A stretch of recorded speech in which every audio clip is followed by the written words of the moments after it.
I'll go ahead and start on that. Welcome everyone. This is the Sarvodaya Institute members lesson every month. Our nonprofit does this every month for the people who are supporting us.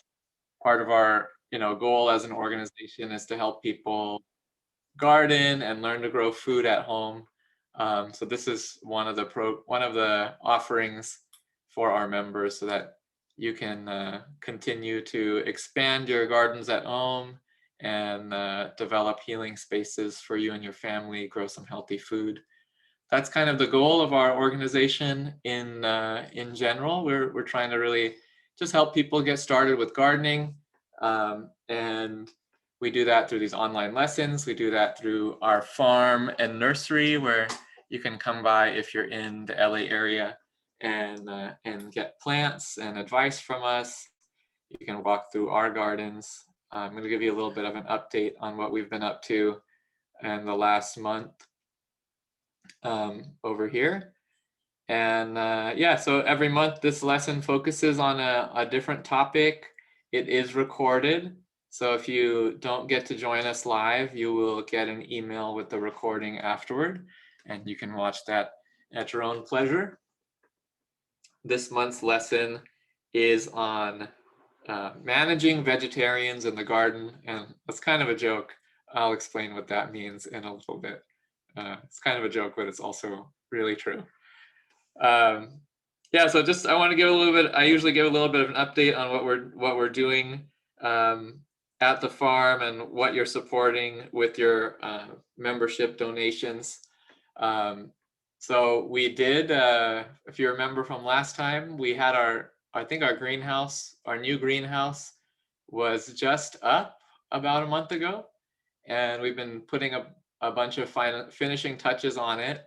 I went in last week and I installed the irrigation, so that's done, and it's pretty much complete now. It's got a couple hundred tropical plants in there ready for sale and distribution. So we really appreciate all of you for supporting us so we could get that done. And depending on how it works out, the original plan was to put 2 of those greenhouses in. So if everything is looking good and we like this one, then we'll be ordering the second one and installing that in a couple of months. And the other update I wanted to give is I let everyone know last time that we had opened up a couple job positions, and I have been interviewing for those. We got quite a number of applications, many more than I really expected, and some really solid applicants with lots of experience. So I think I did like 10 interviews in the last week, and I'm going to be following up with those. I did online interviews over Zoom, and I'm going to be following up with those with in-person interviews in about a week or two. And I got some really great people, and I do expect that they'll be starting within maybe a month and a half. We'll have a really nice crew at the farm, and that means we're going to be expanding our offerings, expanding our programming. So if you're in the area, there's going to be a lot of more opportunities for you. And also, as we grow our membership, we're talking about having more of this online programming too for those of you who are joining us from around the country and around the world. We do have some international members too, so that's really amazing. We also just started offering a meditation class on the farm. It's on Tuesday evenings. It's currently at 5:30 p.m.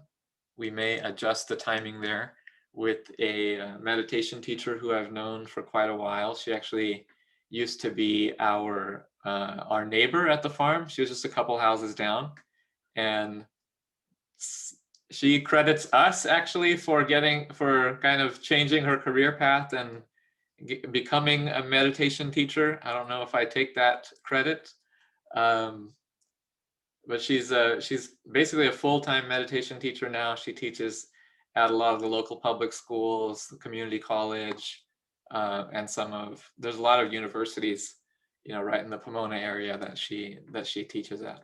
So we're really happy to have her.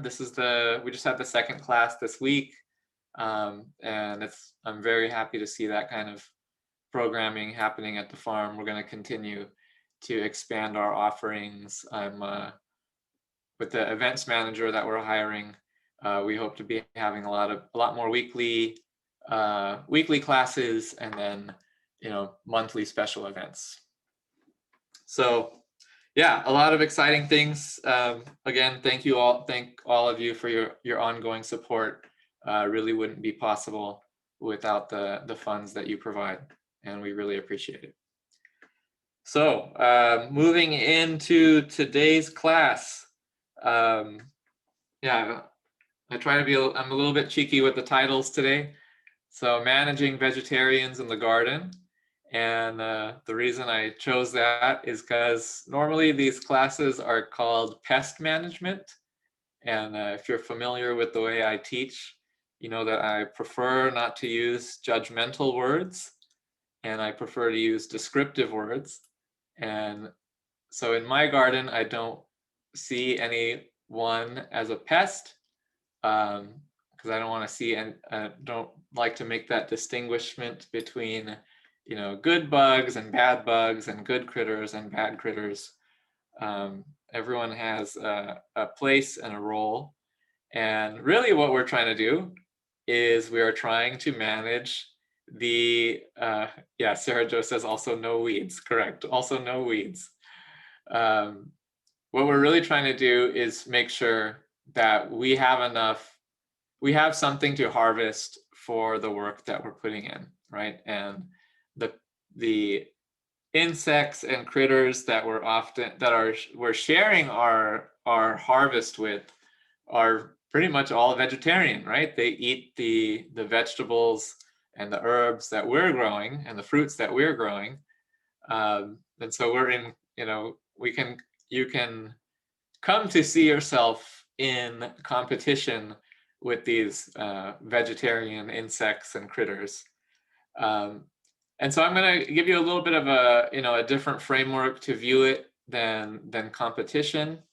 We're going to, a lot of the framework I'm going to give you is or offer you is around creating balance and working on fertility, right? And making sure that there's enough to go around, and we're not working out of a scarcity model. So we're going to talk about that. We're going to talk about how to create that balance. We're going to talk about some, more specific interventions in the case of, maybe one population getting a little bit out of balance, or attacking something that we really want, or eating something that we really want. And then I'm going to talk more specifically about a couple different, common critters and insects that people have problems with. And if you have anything more specific after that, I will take those in the Q&A at the end. Well, I didn't mention that. So the format of these lessons is I'll start off with about half an hour of prepared material, and then we have the rest of the time for Q&A from all of you after that. All right. Okay, so I'm going to share with you just one story to start with. I've been teaching these kind of classes for 10 years or so. So I have some funny stories to share. And I was teaching this one class. I think it was at a library, and we were talking about, it was just a general gardening class. And at the end of the class, elderly lady in the class, she raised her hand and she says, how do I keep, every year, when my persimmons get ripe, the birds come and they just eat all of my persimmons. I don't even get a single one. How do I kill the birds? That was our framework, right? Like, and that's very common. Like immediately go to, how do I kill whatever is eating my food, right? And I hear that kind of thing all the time. And so my question to her was, well, how many persimmons does your tree get every year? And she kind of like very sweetly raised her hand. She's like, about 5, you know.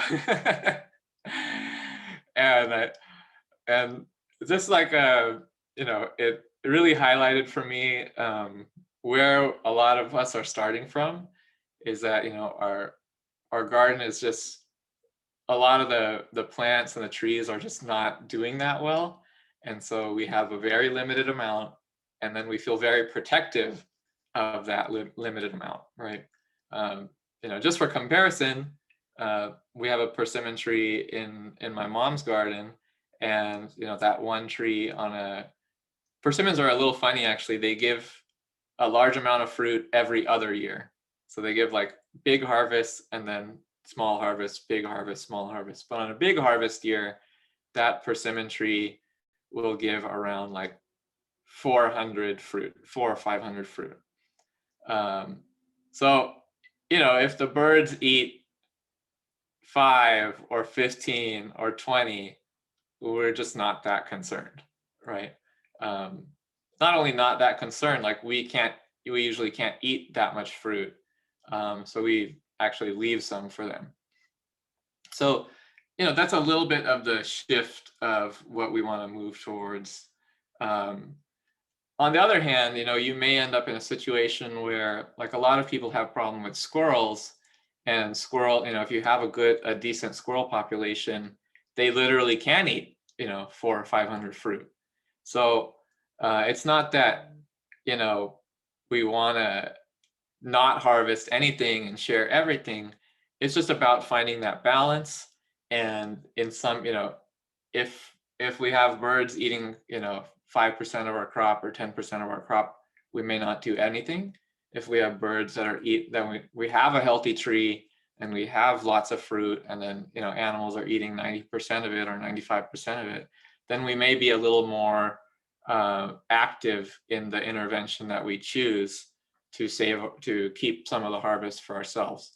So it's really going to be situational. It's going to depend on our context, how much we want to step in. And I'll give you some more examples. And I have a couple more stories just to give you an understanding of how I think about these things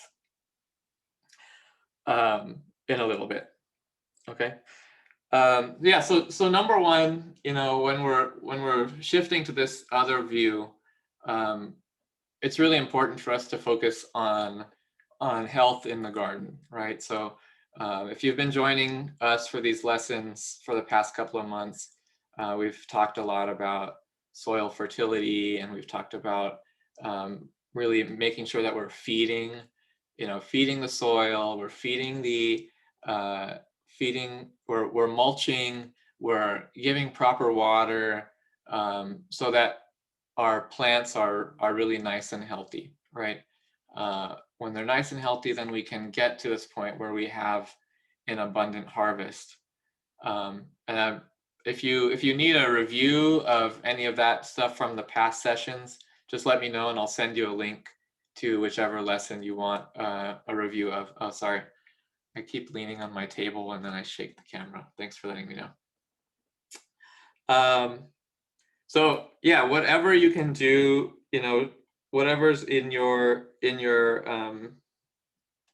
within your budget of time and money and resources, working on the fertility in your gardens. That would mean, you know, making sure that you're adding compost, that you're mulching regularly, that your plants are getting sufficient water.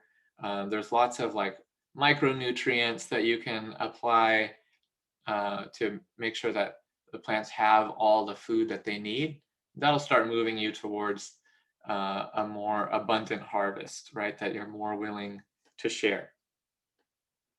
But going beyond that, like even if you start, you know, you start doing that, that's really not the whole picture of creating balance in the garden, right? So, you know, a garden is this web or this weave of all the different life forms that are in the garden, right?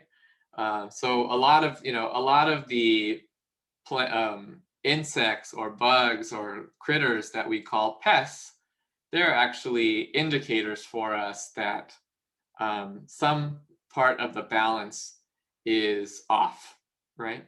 And so I'll share you, this is my next story. Um, when I started working on the garden in my parents' house, there was one season where we had this one area, just nasturtiums came up, really big, beautiful nasturtiums came up. They covered this whole area. They had, huge leaves, and they were looking super healthy, lots of bright, beautiful flowers. And I noticed after a couple weeks that, when I turned the leaves of those nasturtiums over, they were just covered and covered in aphids, right? And aphids are a really, really common bug that people are trying to kill in their garden, right? But I was new to gardening. Like, I knew I had I knew I wanted to kind of I was trying to explore and see, like, okay, how does the system work? I've heard about organic, and I wanted to be a little more hands off just to see what would happen. So I didn't do anything. I let the aphids kind of just keep propagating, and also within that planting of or in that bed of nasturtium, we had planted some cilantro. Okay, so the aphids are expanding, and they started to get onto the cilantro. And then once they started to get on the cilantro, I started to notice that on the cilantro and around the cilantro, ladybugs had started to show up. And I didn't know this at the time, but ladybugs are actually really attracted to cilantro, and they're attracted to all the plants in that family. That's the Apiaceae family. It's the carrot, dill, cilantro, parsley, Queen Anne's lace. There's a bunch of herbs, cumin, are in that family. Aphids really love those plants. I think it's something about the fragrance. They also love the nectar of the flowers of those. So the aphids started to arrive on the cilantro, and once they arrived on the cilantro, they found that, hey, there's this feast of aphids on all these nasturtiums around. And so I watched, like, literally day after day, the ladybug started moving on to the nasturtiums. And then I noticed, there's these clusters of eggs, ladybug eggs, under the nasturtium leaves. And from then, the ladybug eggs, I started to see ladybug larvae, like, everywhere. Like, it was like hundreds and hundreds of ladybug larvae, and then hundreds of ladybug pupa, and then hundreds or thousands of ladybugs themselves. And what happened basically was that the nasturtiums still all got basically eaten up by the aphids. They didn't recover from that. But that kind of event established ladybugs as a population in our garden. And one thing I learned even after that was that ladybugs actually return to where they are born to lay their eggs. So once the ladybugs have laid eggs in your garden, those ladybugs that hatch from there, they will return to your garden to lay eggs. And so ever since then, we've had a ladybug population in that garden. And in the same way, we've established ladybug populations in all of our other gardens. And so this is, part of the way that you're kind of, when you start a garden, you're starting with an ecosystem that's still really developing, right? That's missing a lot of the characters, missing a lot of the it's like having Seinfeld, but only having Jerry and Kramer, and you're missing George and Elaine. Like, you need to have everyone for the magic to work. So in the beginning, you don't have all the characters, and there's certain ways that you can make sure that those characters are coming in. And so for aphids, that would be maybe my first specific example. When they come in, when they start coming in, when they start first showing up, you can actually just leave them. you may lose the plants that you're trying to harvest. But having those aphids there is important for attracting the ladybugs in for the first time. And then, the other part of that is having the plants that the ladybugs actually like, right? So it wasn't just that we had the aphids, it was also that we had the cilantro there that attracted ladybugs in. And this is just a really important point for all types of, especially insect life. Having flowers, even when I started gardening, I thought like, I only want to grow food, like if I'm gonna spend money and time and water and compost, I'm only gonna grow food. It has to be productive. It has to serve a purpose, like a clear purpose.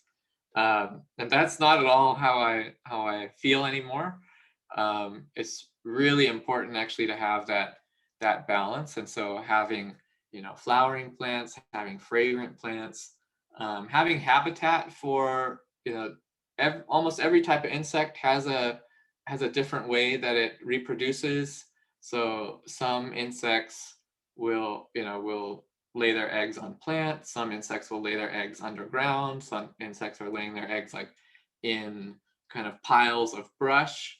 And you'll see you'll see actually online people make these kind of insect hotels where they make like it looks like a little wooden house, and in one section there's like bamboo, or like some kind of tubes, and then another section they have like just like branches tangled up, and another section they'll put like rocks, and another section they'll put just different types of habitat for all the different types of insects. And so this is a way of just inviting kind of everyone in, and especially initially, I think it really helps to just not be making any decisions about, okay, I want this guy, but I don't want this guy. Really in the beginning, just let everyone in. If you see some problem with someone specifically, you can make an intervention there specifically for that insect. But initially, we want to invite everyone in. So having these different types of habitat, having a lot of different types of flowers. And one thing to note with flowers too is that flower, like these big, beautiful, like giant head flowers that people really like, especially for bouquets. I'm thinking of like amaryllis. Amaryllis is like this giant, like it's just it almost is like ridiculous to me how big this flower is, and it's absolutely gorgeous, and I like it. We have some in our gardens, but those flowers actually have very little nectar inside of them. These big giant flowers, they don't do too much for insects, and also like their nectar parts have been kind of enlarged through the breeding process. So a lot of insects will actually have trouble getting nectar from those plants. So actually what we're looking for in our flowers is the plants that are really attractive are plants that have flowers that are like big heads of tiny, tiny, tiny flowers. And so one of the great ones for this is if you just take a carrot and you just stick it in the ground, just take any grocery store carrot, farmer's market carrot, stick it in the ground. It'll take about 1.5 years. But when that carrot flowers, there'll be, a couple dozen of these big flower heads. They used to be called umbellifers because it looks like an umbrella. And that umbrella, they can be actually as big as my hand like that. And there'll be a bunch of tiny, tiny, tiny, tiny, tiny flowers. Like literally like 1,000 little flowers on that one flower head. And like I said, there's a couple dozen flower heads. And if you just have a carrot flower in your garden, I guarantee you'll be 1,000% amazed at how many different insects and bees and flies are coming to that flower. You'll have ants, you'll have honeybees, you'll have probably like 5 or 6 different types of bees you've never seen before or that you didn't know existed, like some things that look like tiny honeybees. You'll get like bumblebees, like big black bees, or that have yellow furry legs, so they're all black. You'll get wasps, you'll get house flies, you'll get little fruit fly type looking things. Everyone comes for that carrot flower. It's just, it's got a lot of nectar, and then just so many little flowers, right?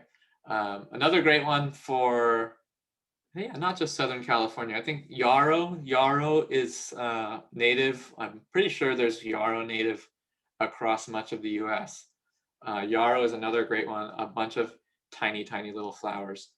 And this also brings up, another point when we're planting flowering plants is looking for plants that are native to your area. So native plants, there's a lot of insects that actually have very specific relationships with very specific plants. So there's some bees that only pollinate one type of plant. So if you have that plant, you will attract that bee. And if you don't have that plant, you will not attract that bee. So these native, introducing native plants, flowering native plants into your garden is another great way to attract these different types of flies, parasitic wasps. So, a lot of people are scared of wasps, but wasps are really important predators for the vegetarians in our garden. Some of them actually will just eat, eat the insects that are eating our vegetables. Some of them they're parasitic wasps. They actually will inject their eggs into the body of the bugs that are eating our plants. So there's a parasitic wasp that injects its eggs into aphids, and then the eggs hatch inside the aphid, and then they eat their way out. They eat the inside of the aphid out, and then they emerge. So if you leave aphids be, and you have flowering plants around, what you can look for after a while is look at the aphids on your plant, and eventually you will start seeing like some of the aphids look like they're dried up, they're brown, and you'll actually see a hole on the side of that aphid. And that is actually an aphid that has been parasitized by a wasp, and that hole is the exit hole of the wasp larva coming out of the aphid. So some really wild stuff, Gardens are wild places. Kind of very cool. Yeah, so in terms of inviting people in, flowers, all types of habitat, and when we're talking about bigger creatures too, right? It's not just the insect level, it's not just the bee level or the wasp level. Like when we talk about rodents, like let's say you have you have gophers, or you have squirrels, or you have bunnies. There are of course predators for those animals too, and we can attract them into our gardens as well. I'll start actually on a lower level. So if you're having like caterpillar problems, okay, there's the green cabbage moth, which if you're having problems growing kale, cauliflower, broccoli, you're getting the leaves of those all eaten up. Usually it's the cabbage moth, which is a green caterpillar and then a white butterfly. I don't know why it's called a moth. It's actually a butterfly. It's a white butterfly. You'll see it during the day. If you see those white butterflies during the day, that means you have cabbage moth around. So that's a very common one. And then the tomato hornworm. So if you're growing tomatoes and you get these, those like big, like these things that are like really kind of gross. They just how big they get. They'll eat a whole tomato plant in a couple days. So those guys, who eats them, who eats caterpillars is just birds. So you can actually attract birds into your veggie garden to eat those guys. And really all you need is a place for them to sit, So if you don't have trees, so long-term, that could be trees near and around your veggie garden. So places for them to perch around your veggie garden. Short term, that could literally be a perch that you put in. right? So just a pole and some stick that they can sit on. And so now they'll have a place where they can actually sit and watch and get close enough to see the caterpillars and eat them off of your plants. And then going up from that to some of the larger predators, things like hawks and owls, who are going to feed on your squirrels and your gophers and your bunnies. You can put an owl box. You can have an owl box installed in your yard. Depending on where you are, there's different types of owls, and there's specific owl boxes, like shapes and sizes for each type of owl. So there are owls in Southern California. I've actually seen one on my neighbor's fire chimney. I saw one sitting on the chimney at night, and it flew away. It was really wild, beautiful. So you can have you can install owl boxes. Things like hawks. I don't know. Hawks need like very, very high perches. They like to perch like 50 feet high. So that might be a little bit more difficult to attract them in. But you can definitely do the owls. The owls need like a 20 or 30-foot perch, I think.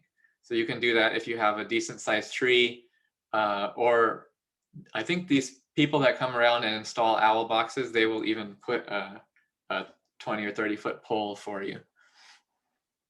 I haven't done that yet. That's on my to-do list for the farm to put in owl boxes, because we have gophers. And then also for gophers and other small animals, cats. Not your fluffy, cute house cat, but like a vicious. You need like a vicious cat, vicious, hungry cat. There's actually programs all around the country. They're called barn cat programs, barn cat rescues. So if you get in contact with your local barn cat rescue, they will actually come to your house, give you a cat, give you like a little enclosure temporarily. They need like a week or so to adjust to your garden, and you just feed them in there for a week. Then you like let the door open, but keep feeding them for another week or two. And then you take the whole enclosure away, and then they get attuned to that place. And now you have a cat on the hunt in your garden. There's some people who feel, there's this idea that like cats are destroying the national bird population. We have several cats in all of our gardens, and we have lots of birds. I think the lack of birds has more to do with a lack of trees and a lack of food for birds. So if you're concerned about birds, plant more trees. I think that will do more than enough to supplant any birds killed by your cats. Okay, so that's kind of the like the broader goal or the broader idea, but of course, like that takes time to build to. It's not like tomorrow you're gonna have you're gonna start inviting aphids and butterflies and spiders and like owls. Like you're not gonna do all that tomorrow, but that's something you work on and build up towards. And it takes time for plants to grow. It takes time for trees to grow. So I'm not if you have a insect or any kind of bug or critter that is really going by eating up everything in your garden, you can make a more direct intervention, right? And so it's really up to you to decide when and how you want to do this, how intense you want to be with it, and it's going to be specific to your situation, right? So like for aphids, for example, let's say you planted a lot of broccoli this year and you really love broccoli. That's the one thing you really want to harvest out of your garden. And you do want the ladybugs, but you really want the broccoli this season. Okay, so we can handle that, right?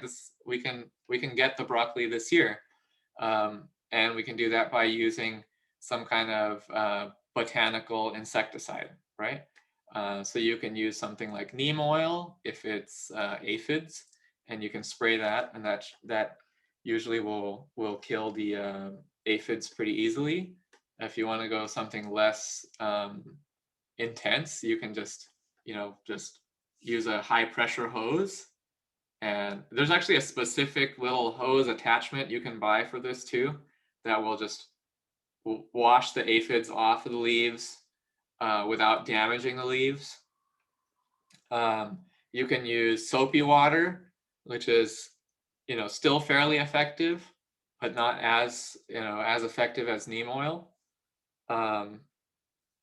So yeah, neem oil works on basically all soft-bodied insects. It just soaks into they don't have a shell, so it just soaks in and kills them. It's not toxic to humans in the concentrations that you use it. It's actually, in India, neem is used as a medicine for many, many different ailments. So yeah, neem oil is definitely one that we keep on hand. It's probably among the more common ones that we use. And then for caterpillars, if you're having problems with cabbage moth and you don't have the birds and you really want to save cabbage moths can be really damaging to cabbage and kale. So if you want to keep those guys from being eaten up, then the thing you can get is called BT. It'll come usually if you go to a nursery. We have it at our nursery for sale. It's the safer brand. I think it's called Caterpillar Killer. BT is a bacteria. You spray it on your plants. It's non-toxic to humans. And as the caterpillar is eating, it'll eat the BT. And inside the gut of the caterpillar, the BT turns into a toxin and kills the caterpillar. Extremely effective. Every time I use BT, I don't have caterpillar issues. It's also really helpful in the winter when you're starting your winter veggies, because so many winter veggies are in the cabbage family. When you're cabbage, broccoli, kohlrabi, collards, all the bok choys, all the mustard greens, all the radishes. When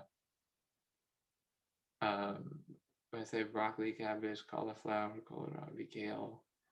Yeah, so most of the winter veggies are in the cabbage family. So when you're starting your seedlings, if you get a cabbage moth come on and lay a few eggs on your little seedling tray, they can just decimate all your seedlings overnight. So if you see that happening, BT, really, really effective at that stage. You spray it every 3 or 4 days, and you won't lose any seedlings.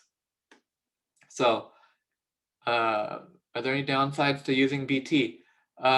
No, it's non-toxic. It only affects caterpillars. And so as long as you're spraying it, I would only spray it on the plants that you're trying to protect. If you just, spray it around, it could end up killing monarch. It kills any caterpillar. So it could kill, caterpillars of different butterflies or moths in your garden. So really just make sure you're spraying it on the plant that you're trying to protect. There's a lot of, the reason some people don't want to use BT is because that's the bacteria that they took the gene out of to genetically modify BT, soy and corn. So that, it's the same toxin that's produced by those plants. But yeah, it's actually, if you're buying organic produce, it's on there. I guarantee you the farmer is using it, and they're probably using it a lot more than you're going to use it. But it does break down, there's all sorts of studies showing that it's really safe. It's non-toxic. The toxin doesn't affect people. It only affects, and even it doesn't affect other insects. It only affects caterpillars.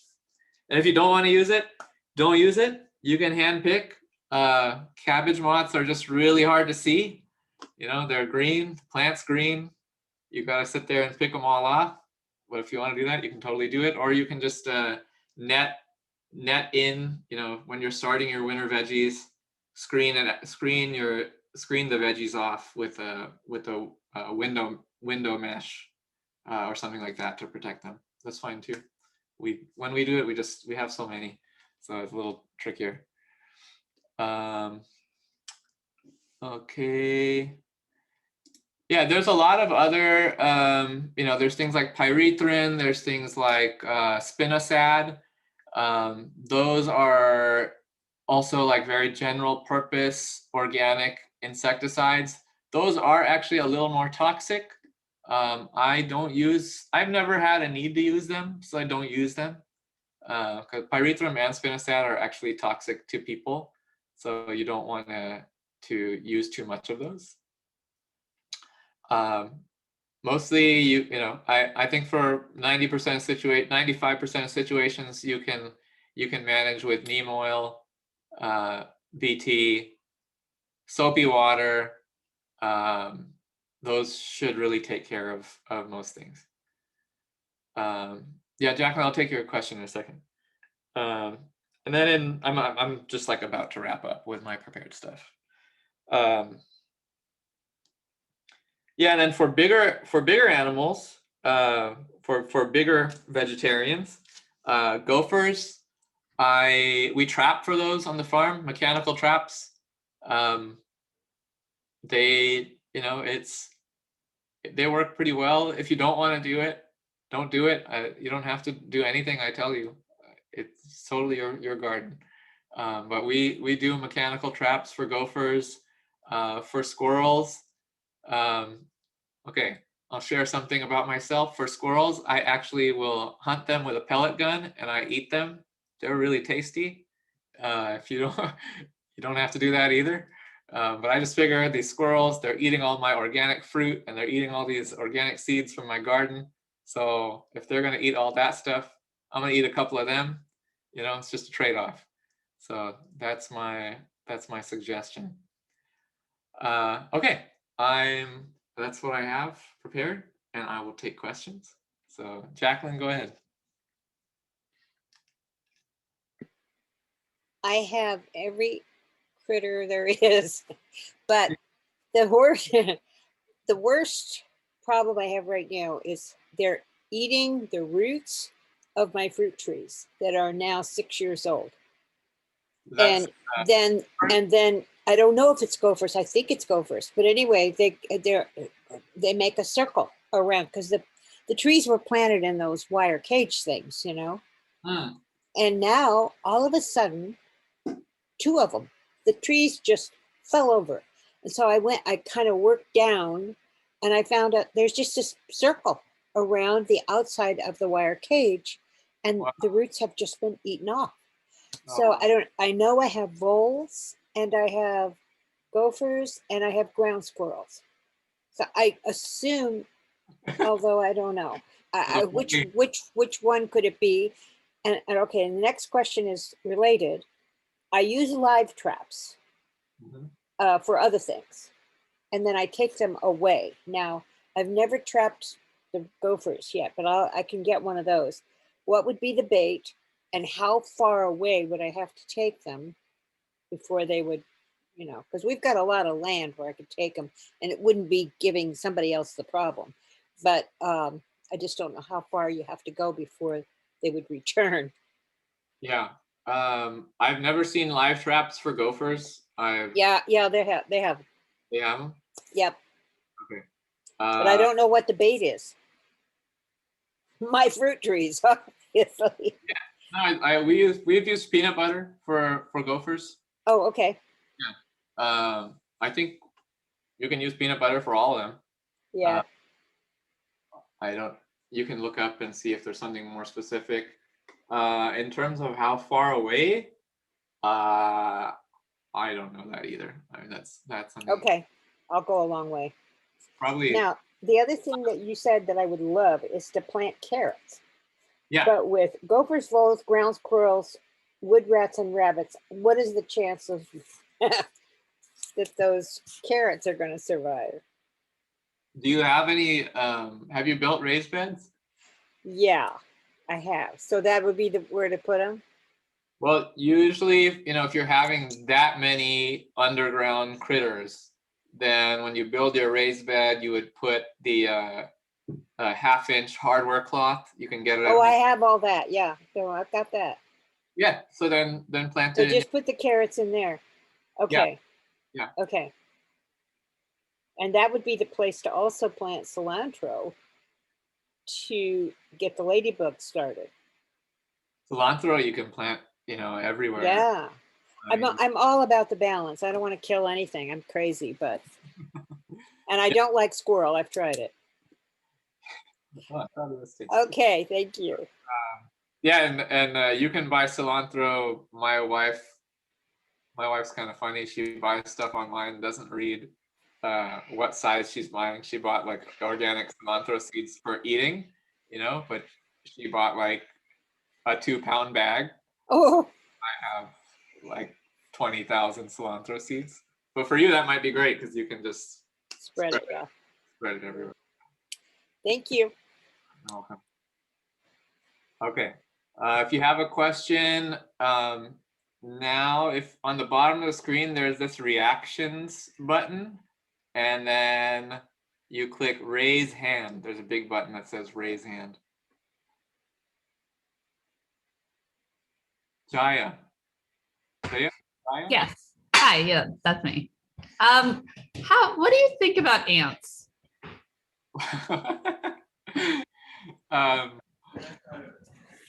The ants are really important pollinators.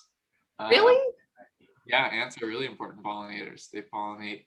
They're very general purpose pollinators. They'll pollinate almost anything. Oh.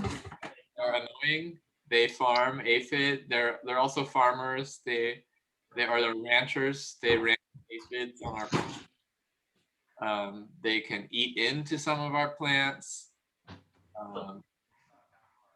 Yeah, but they're definitely important. They can definitely also be really annoying. Because they're like my pet peeve, and I've spent a lot of time and energy figuring out different ways to annihilate them. But I don't know if I should just relax. Ryan, can you mute? Thanks. So yeah, I mean, I wouldn't set a goal that's impossible, and like annihilating ants would be really impossible. It's just gonna send you into frustration. You can definitely try to manage them. I don't know, nothing that we have a lot of ants in all of our gardens too, and I haven't really found a great way of managing their growth, other than trying to build up the population of all other beings in the garden who could possibly eat them.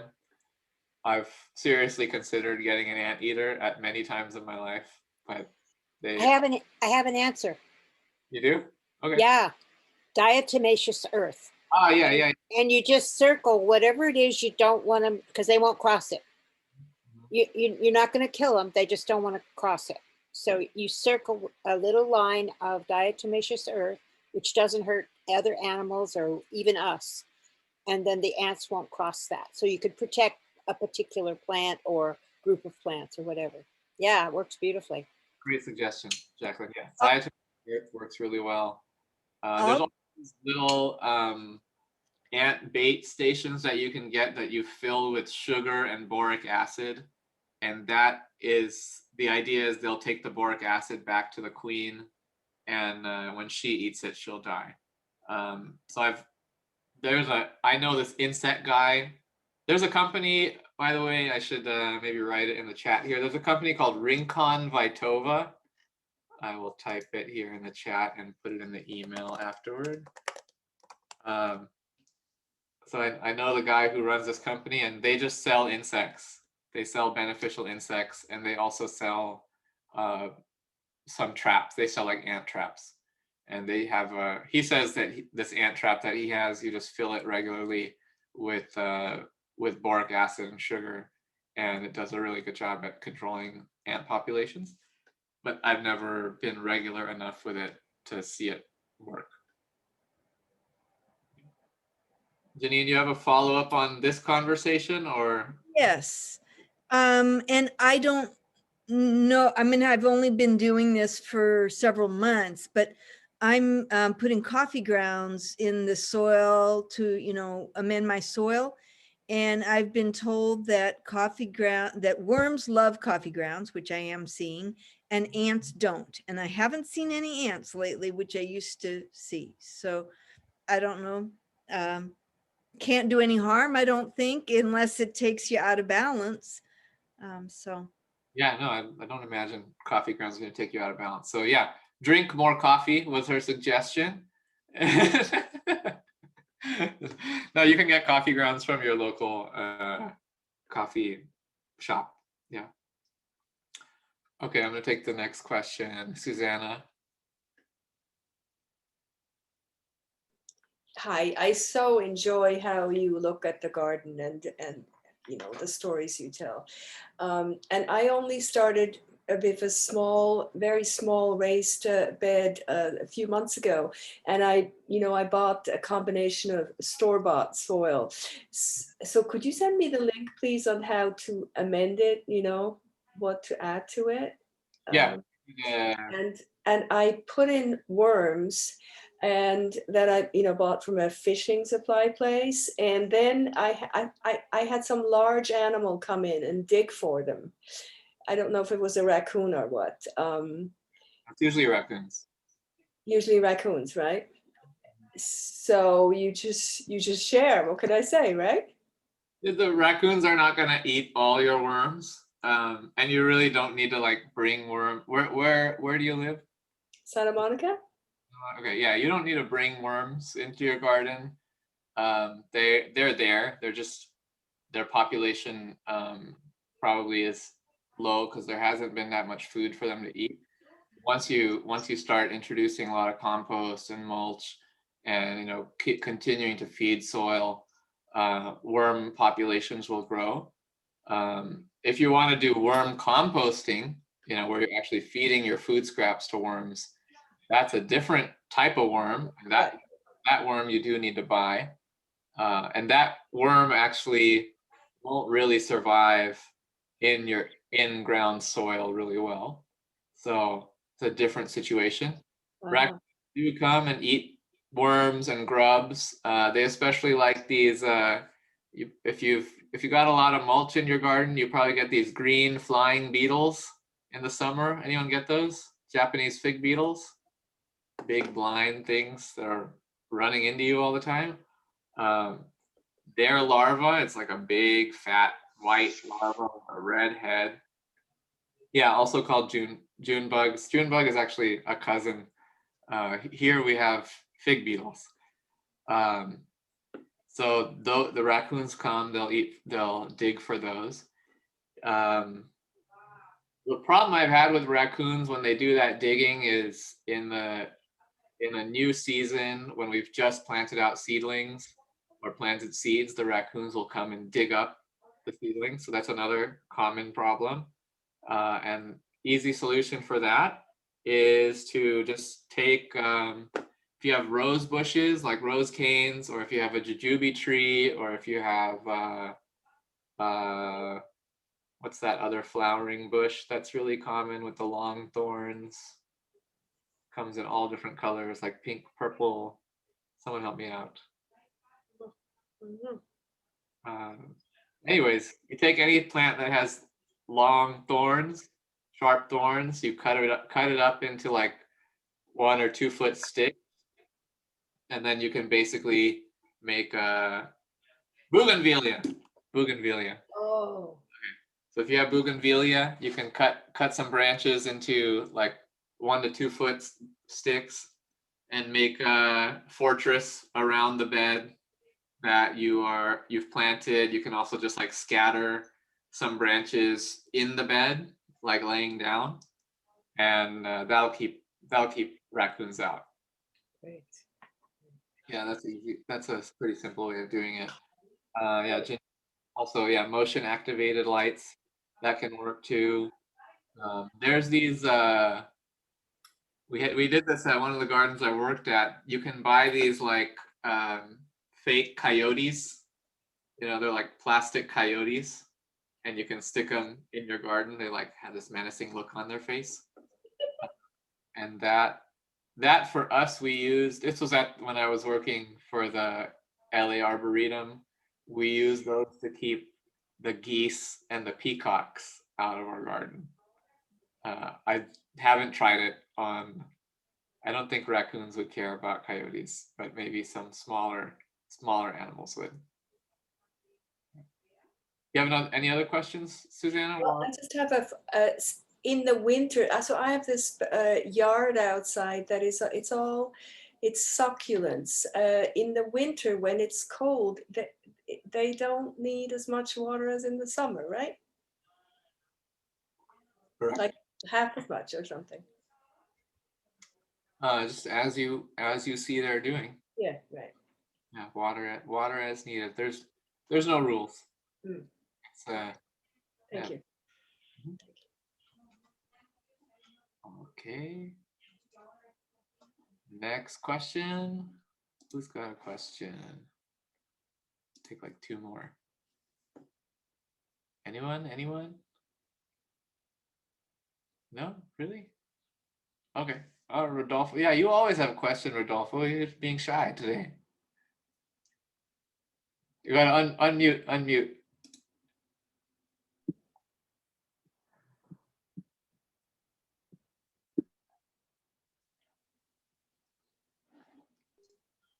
There you go. I okay now? Yeah, I can hear you. Okay.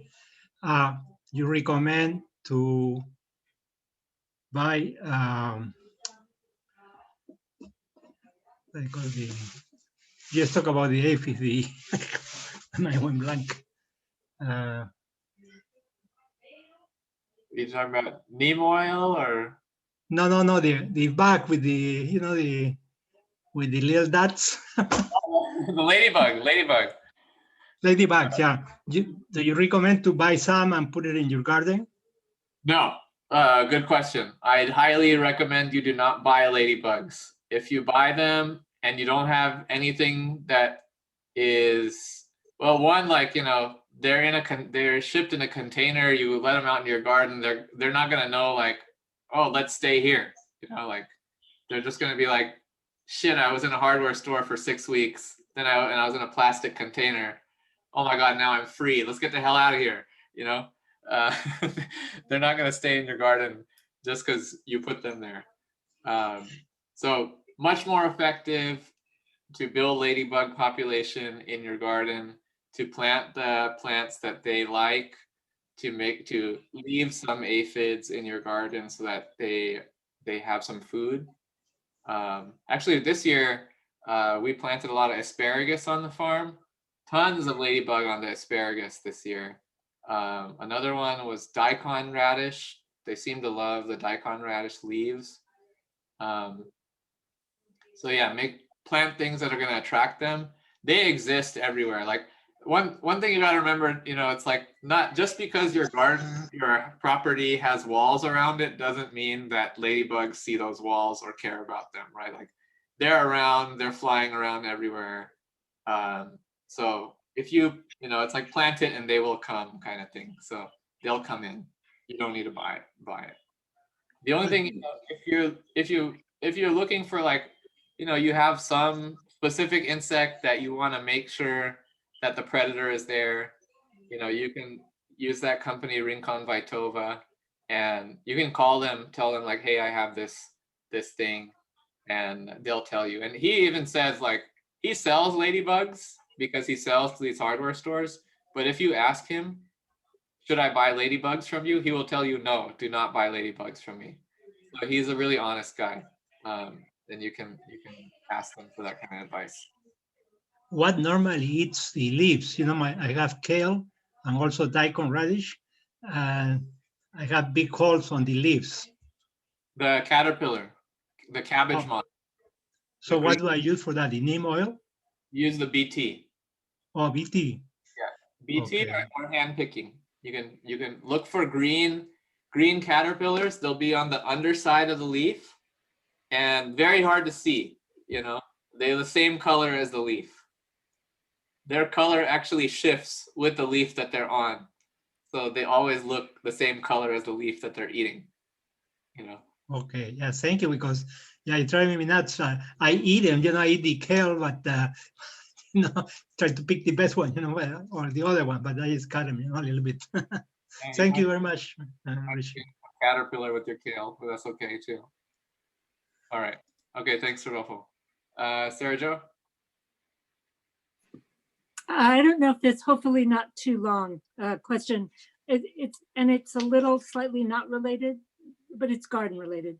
So, and after our tree trimming thing, I went to a friend's house and she has a lemon tree that is like a typical, you know, home lemon tree that's about, you know, it's too tall and it's not doing great. And the soil around it is completely compacted. And so I was sort of trying to give suggestions, which my suggestions were, you know, to mulch and, you know, keeping the mulch away from the base, but maybe first to inoculate some soil there. Like she just sort of has your typical soil that has not been fed, it's not been mulched.